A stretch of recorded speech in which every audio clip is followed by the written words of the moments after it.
കണ്ണാ, ഞാൻ വരാട്ടോ ഗുരുവായൂർക്ക്. അവിടെ വലിയ തിരക്കുണ്ടാവുമാവോ? ആ തിരക്കില് നിന്ന് നിന്ന് നിന്ന് നിന്നെ കാണാൻ ആ ശ്രീലകത്തേക്ക് ഒന്നങ്ങോട്ട് നോക്കുമ്പോഴേക്കും എന്റെ ഗുരുവായൂരപ്പാ, നിന്റെ കാവക്കാരി പിടിച്ച് തള്ളാണ്ട് നീ നോക്കണം കേട്ടോ. ആ പ്രദക്ഷിണ വഴിയിലും അമ്പലത്തിനകത്തു വരുന്ന എനിക്ക് നാമം ചൊല്ലണം. കൂടെ വന്നേക്കണൊക്കെ പോവാ പോവാ പറഞ്ഞാൽ അവര് പോവേ ഉണ്ടാവുള്ളൂ, ഞാൻ പോവൊന്നുമില്ല. എനിക്ക് നിന്റെ പ്രസാദം ഉണ്ടണം. ഇതൊരു സ്വാദാ പ്രസാദം ഉണ്ട്.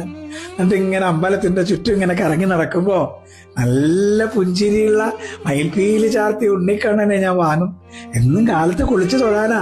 പിന്നെ കളഭവും പഞ്ചാരയും പഴവും പായസവും ഒക്കെ വാങ്ങണം.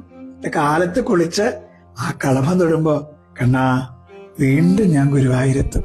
എന്റെ ഗുരുവായൂരപ്പന്റെ കൂടെയാവും ഞാൻ. എന്നും എന്നും എന്റെ ഗുരുവായൂരപ്പന്റെ കൂടെയാവാൻ ഒരുപാട് ഇഷ്ടത്തോടെ കാത്തിരിക്കുന്നത് ഞാൻ. കൃഷ്ണ.